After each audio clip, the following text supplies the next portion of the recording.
At the holiday table, my dad said, "To the one who can't seem to get her life together." My sister added, "But at least she makes us feel financially better about ourselves." I took a sip and said, "To the one who just sold the vacation home you've been living in rent-free." The clinking stopped. Then my mom muttered, "You didn't."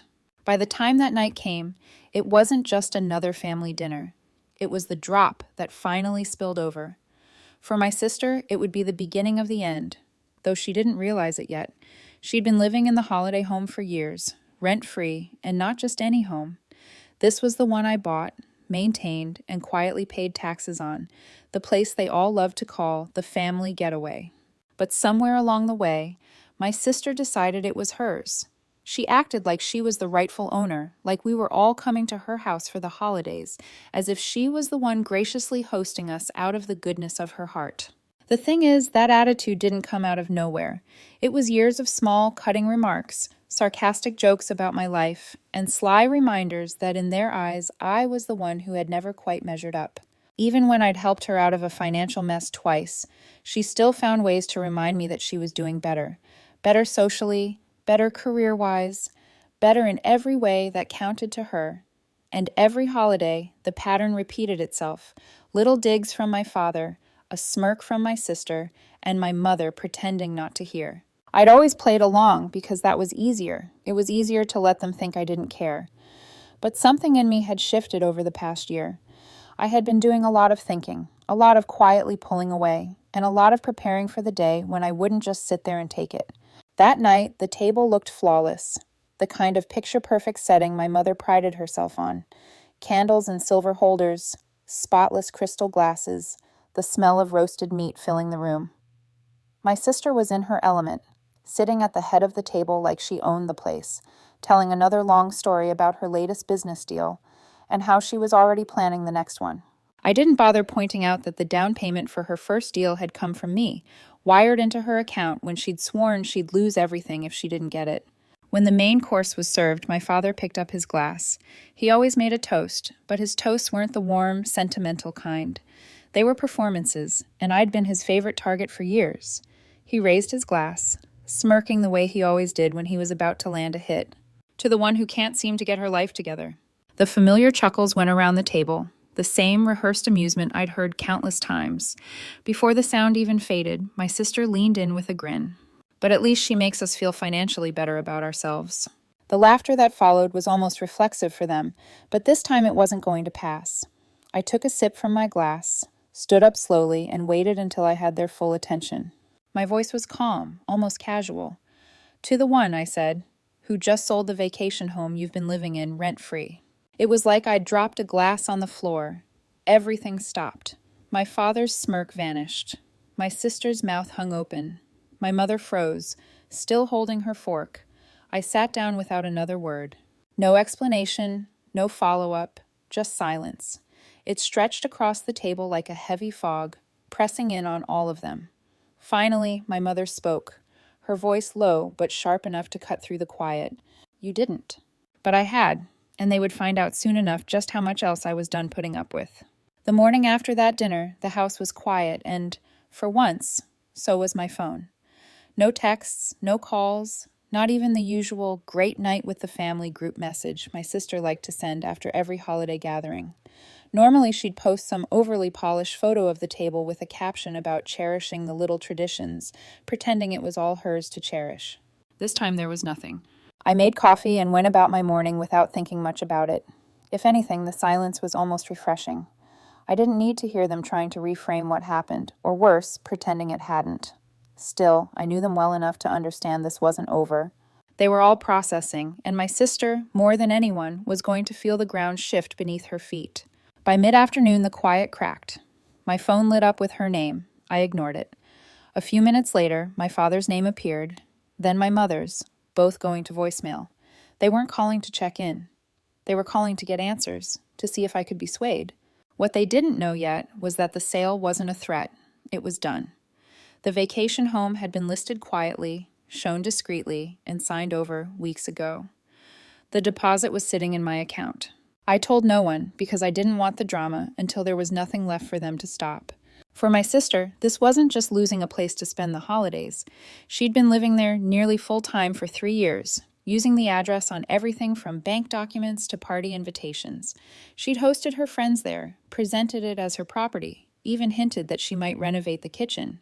She never paid a cent for utilities, repairs, taxes, or upkeep. I'd handled every bill without fanfare. And in return, I got to sit at that dinner table and be the punchline. Around 6 in the evening, I heard the knock on my apartment door. It was sharp, almost impatient. I opened it to find my sister standing there. No perfectly styled hair, no makeup, wearing an oversized sweatshirt that looked like she'd thrown it on in a hurry. She didn't bother with pleasantries. "You can't just sell it," she said, stepping inside like she owned my apartment too. I shut the door and leaned against it, watching her pace. She asked if I was joking, if there was still time to call it off, if I understood what this meant for her. She spoke fast, almost tripping over her words. I let her go on, not interrupting once. When she finally stopped, I told her everything. How the sale was already complete, how I'd been covering her living costs for years without acknowledgement, how the house wasn't hers, never had been, and never would be again. I reminded her that I'd done it all quietly, without expecting gratitude, but also without signing up to be ridiculed in front of the family year after year. Her face lost its color. She sat down on the edge of my couch like she'd just realized she was in a place she couldn't control. She tried to force a laugh, said something about me overreacting, but the words fell flat. She knew this wasn't an impulsive move. It was planned, deliberate, and irreversible. The thought of losing the house wasn't just about losing a roof over her head. It was about losing the image she'd built, the story she told everyone about her life. Without that address, without that backdrop, she would have to start explaining. When she finally left, she didn't slam the door or throw any parting insult. She just left, head down, bag over her shoulder, walking quickly like she didn't want anyone to see her. I knew exactly where she was going, straight to my parents. And when they called, because they wouldn't be calling to talk. They'd be coming here, and I was ready for them. They didn't even wait 48 hours. The knock came the next evening, just after the streetlights outside flickered on. It wasn't tentative or casual. It was that heavy, deliberate kind of knock that says, "We're here to settle something." When I opened the door, both of my parents were standing there. My father's shoulders were stiff, his jaw tight. My mother clutched her purse with both hands, like it was some kind of anchor keeping her from drifting away. I stepped aside without a word, and they walked in with that silent determination people have when they think they're about to talk sense into you. My father took the armchair. My mother sat at the edge of the couch like she was prepared to leap up if needed. He didn't bother with small talk. "Your sister's in shock," he said, "and frankly, so are we. This thing with the house, it's drastic." His voice had that clipped tone he always used when he thought he was the reasonable one. I told him it wasn't drastic. It was overdue. I reminded them that the vacation home was mine, bought with my money, kept up with my money, and that every single bill had passed through my hands. My mother tried to interject, saying something about how the house had become part of the family, but I cut her off. "When's the last time either of you paid for a repair or a single month of utilities?" She didn't answer. The silence after that was heavy. My father shifted in his seat, his foot tapping against the rug. He started in about how family sticks together and how sometimes you just have to help each other out. I told him family doesn't mean being the permanent safety net while being mocked for supposedly not having your life together. Family doesn't mean silently footing the bill for years, so someone else can live like a host in a house they never bought, only to be humiliated at your own dinner table. My mother's voice softened after that. She said maybe things had been misunderstood, that maybe they hadn't always shown enough appreciation. She used the word maybe, like it could smooth the edges of everything they'd done. I didn't let it pass. I told her there was no maybe about it. They had taken me for granted, not just once, but as a way of operating. They didn't deny it. That was the part that surprised me. They didn't make excuses or argue the facts. They just sat there like the truth had finally caught up to them, and there was nowhere to go. When they finally got up to leave, my father was the first out the door. My mother lingered for a second, looking at me like she was seeing someone different than the daughter she thought she could always count on without question. She didn't ask me to undo the sale. She didn't try to guilt me. She just nodded faintly and followed my father out. I stood in the doorway for a moment after closing it, feeling the quiet settle back in. For the first time in years, I wasn't on the defensive. The power dynamic had shifted. But I knew this wasn't over. My sister wasn't going to absorb the loss in silence. She had an ego that couldn't stand public cracks, and losing that house was going to leave one big enough for the whole family to see. She wouldn't come at me directly, not at first. She'd start working through the people she thought she could turn, and I was ready for that too. By the third day after the dinner, I knew my sister had gone into full damage control mode. She wasn't calling me. She was calling everyone else. Friends I hadn't spoken to in months suddenly reached out, some just checking in, others clearly trying to feel out my side of the story. They all had the same cautious tone, like they were afraid they'd step on a landmine. It didn't take long to figure out what she was telling people. In her version, I had blindsided her by selling the family home, the same one she'd helped make what it was, right out from under her. She painted herself as practically homeless, a victim of my cold, impulsive decision. She left out every single important fact, that the house was mine, bought and paid for by me, kept up entirely with my money, and that she had been living there rent-free for years while using it to elevate her image. At first, I let it go. I figured the people who mattered would see through it. But then the calls got stranger. My realtor called to say my sister had shown up unannounced at one of his other property showings, cornering him in front of potential buyers. She demanded to know who had purchased the vacation home and hinted she was considering legal action. It was absurd. She had no legal ground, but it showed me she was willing to pull outsiders into this. That night, I got an unexpected knock on my door. Standing there was one of her closest friends, a woman I'd only met twice. She asked if she could talk, said she wanted to hear my side before taking anyone's word for it. I was worried at first, but then she told me something that made my stomach tighten. She had been staying at the vacation home on and off for the past few months, and my sister had told her she owned it completely. No mention of me. That friend wasn't there to defend her. She was angry, embarrassed that she'd been part of a lie. I didn't give her every detail, but I made sure she understood the truth. When she left, she said one thing that stuck with me. She's going to burn herself down if she keeps pushing this. By the weekend, cracks were already forming in her story. A cousin called to tell me they'd overheard her on the phone yelling about people switching sides. Apparently, that friend had confronted her, and instead of backtracking, my sister doubled down. She claimed I was lying to make her look bad, that I was jealous of her life. And then came the move I didn't see coming. The buyer of the vacation home, someone I had never even met face to face, reached out through my realtor. He said my sister had shown up at his office in person. She'd tracked down his information somehow, walked in without an appointment, and started demanding that he undo the deal because it was a family matter. According to him, she got loud enough that security had to escort her out. He wasn't angry at me. In fact, he was understanding. But he made it clear that if she approached him again, he'd file a harassment report. That's when it hit me. She was unraveling faster than I thought, and people were starting to notice. Not just friends, not just family, outsiders, strangers.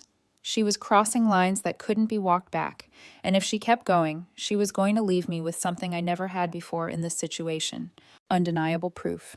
I didn't plan on stopping her, because sometimes the best way to win is to let them dig the hole themselves. I had been expecting her to drag this out for weeks. She thrives on keeping things alive long past their expiration date, feeding off the reaction she gets. But the way she overplayed her hand so quickly caught even me off guard. It started with a message from my cousin.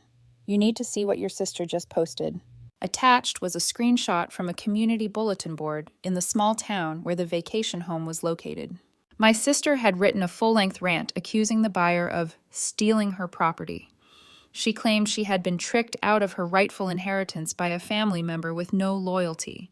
She didn't write my name, but she didn't have to. Everyone knew who she meant.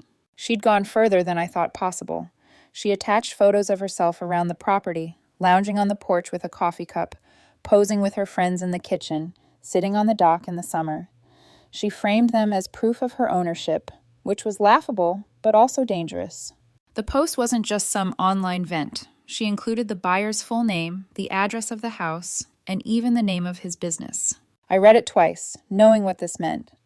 She wasn't just trying to paint me as the villain anymore. She was dragging an innocent third party into her mess. The fallout began almost immediately. The buyer called me that afternoon. He was calm, but I could hear the irritation in his voice. "I've had clients calling me all day asking what's going on. She's making me look like a criminal," he said. Then, after a pause, "If she keeps this up, I'm going to have my lawyer file for a restraining order, and if I have to sue for damages, I'll need you to testify."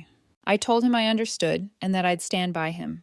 And then, for the first time in this whole ordeal, I decided to pull my parents directly into the fire. I called them and told them everything about her post, the attached photos, the buyer's name being broadcast to strangers, and the potential legal action. I expected pushback, maybe even excuses, but instead there was just silence on the line. Then my father finally said, "We'll talk to her," in a tone that didn't sound confident at all. That night my mother called me back. Her voice had none of its usual edge. She told me they'd confronted my sister, and it had gone exactly as I expected. She blew up, accused them of siding with me, and stormed out. My mother admitted something I'd never heard from her before. "I think you were right. This was never just about the house." And then came the twist I didn't see coming. The next morning, I woke up to a voicemail from my sister. No screaming, no accusations, just a flat, tired voice saying, "I need to talk to you alone." She didn't say why, but I knew she'd felt the shift.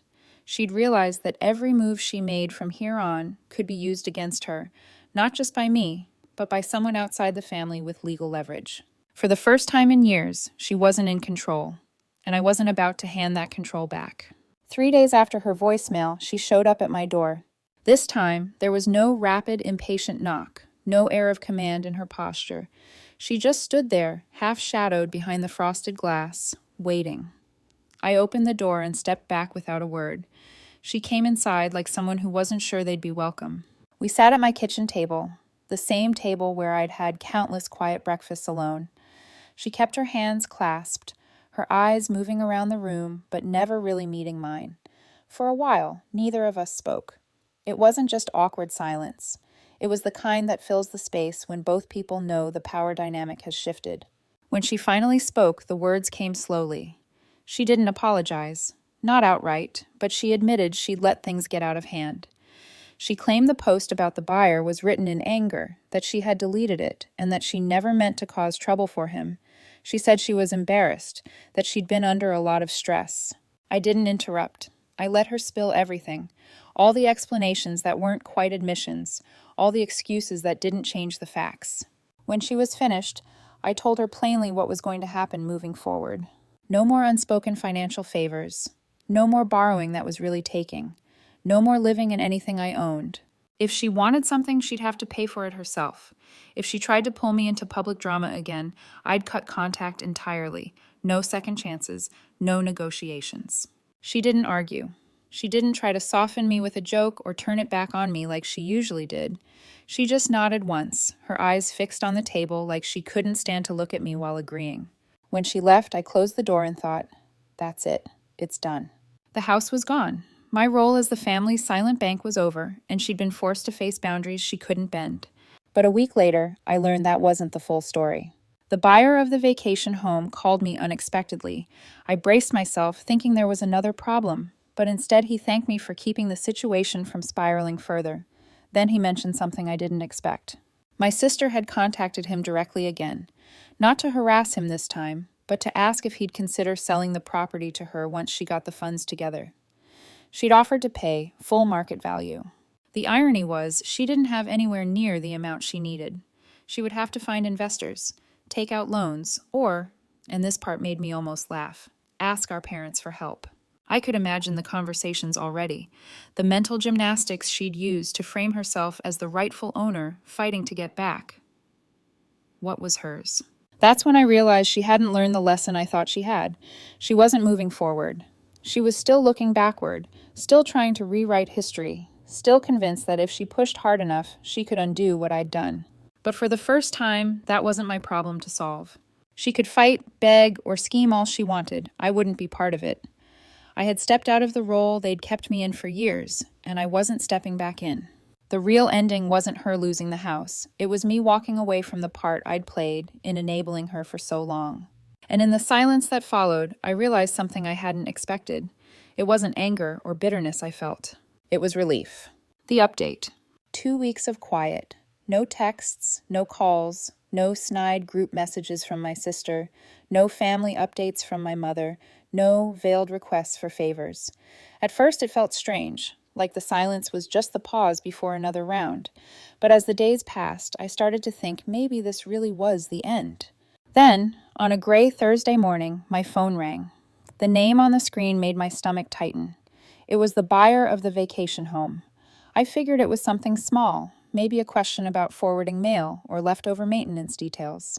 But his first words cut through any sense of calm I'd built up. I think you'll want to hear about this. The night before, my sister had been spotted back in the town where the house was. She didn't call him, didn't knock on the door, didn't ask permission. Instead, she went straight onto the property. The house was mostly empty. He was still moving in, but that didn't stop her. She tried the back door first, fumbling with something in her hand. When it wouldn't open, she walked the perimeter, peering through windows, testing the handle on the shed. Neighbors recognized her instantly. Most of them had known me as the owner for years, and when they saw someone circling the property after dark, they didn't hesitate. One of them called the police and told them she was the previous owner's relative, but shouldn't be there. Another neighbor, who happened to have a security camera facing the yard, caught the whole thing on video. By the time the police arrived, she was gone, but she wasn't invisible. Her car was seen leaving the street, and the footage was clear enough that there was no question it was her. The buyer explained that he wasn't pressing criminal charges, at least not yet, but he had already filed a formal trespass notice with the local authorities. And here was the detail I didn't see coming. In the process, the police had called my parents to verify her contact information. That meant the story couldn't be spun. No way to frame it as a misunderstanding or just checking on the house. The police had her on video. The neighbors had made the call. The timeline was exact. That night, my father called me. He didn't sound angry this time or defensive, just tired. "She's done, Zahara. This isn't something we can cover for." No speech about family unity. No suggestion to work it out. No attempt to deflect. It was the first time he'd said something about her behavior without trying to make me shoulder any of the blame.